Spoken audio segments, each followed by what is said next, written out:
do have, a significant amount of these things here in the United States, but you're correct, is that, it is cheaper for a lot of these folks to ship, the raw material abroad to a processing facility. And in many cases, that processing facility is in China. And, it's not just the United States. We have allies, Australia comes to mind, where they're sitting on a wealth of mineral resources that they just don't take advantage of in the name of climate change. And so they themselves become more dependent on China. So it has to necessarily be, an allied, ourselves as the United States, we have to look out for ourselves. And if we can't do these things or we need to supplement them, then we need to look to NATO or our allies in other parts of the world that are friendly countries to us. Otherwise, to your point, and we've talked about this before, you really become beholden to a potential adversarial country. And if you end up in an armed conflict and you need these materials, which you do, to build the weapon systems that we defend ourselves with, and you just don't have it. You cannot turn on a processing facility for rare earth minerals overnight. It takes years and years and years to get proficient at these things. It's not a skill we have here in the United States currently. And the president has made it a big focus of his. And you've seen actually in the last few months a lot more detentions of products coming in from China, potentially made with forced labor. We've talked about that before as well. And they've almost doubled or tripled the amount of detentions. So they really are taking this seriously.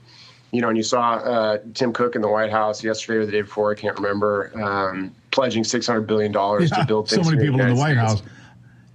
It is hard to keep up. Now, so I want to focus on this a little bit because you mentioned something there that's really important, and that is climate change and all the nonsense that's gone with it. Because what we lack in America is a lack of processing capacity. We don't lack the rare earth elements. But I'll go back to, I think about 2022. Brett, you'll know this better than I do. I'm going from memory here. But a large stash of rare earths were discovered in northern Minnesota. And it was a big deal. It was in the headlines for about 15 seconds. Because about 15 seconds later, the Biden administration shut it all down, put it all off limits to everybody. Michigan's Upper Peninsula also has a number of rare earth elements shut down by the Biden administration almost instantly in the name of climate change. We've got to stop destroying ourselves in pursuit of some mythical beast called climate change while the Chinese build coal-fired power plants and process rare earths at a record pace. It's time to get our act together, isn't it? Yeah, I agree. And look, just because you don't do it here doesn't mean people don't consume these things. Most Americans probably don't know carbon emissions in the United States have gone down every year for the last 25 years. Meanwhile, China is up 8 times, 10 times the amount of carbon emissions with coal production year over year. We can't. There's simply no way the United States is going to be able to offset that. We're just shooting ourselves in the foot by not doing these things here in the United States.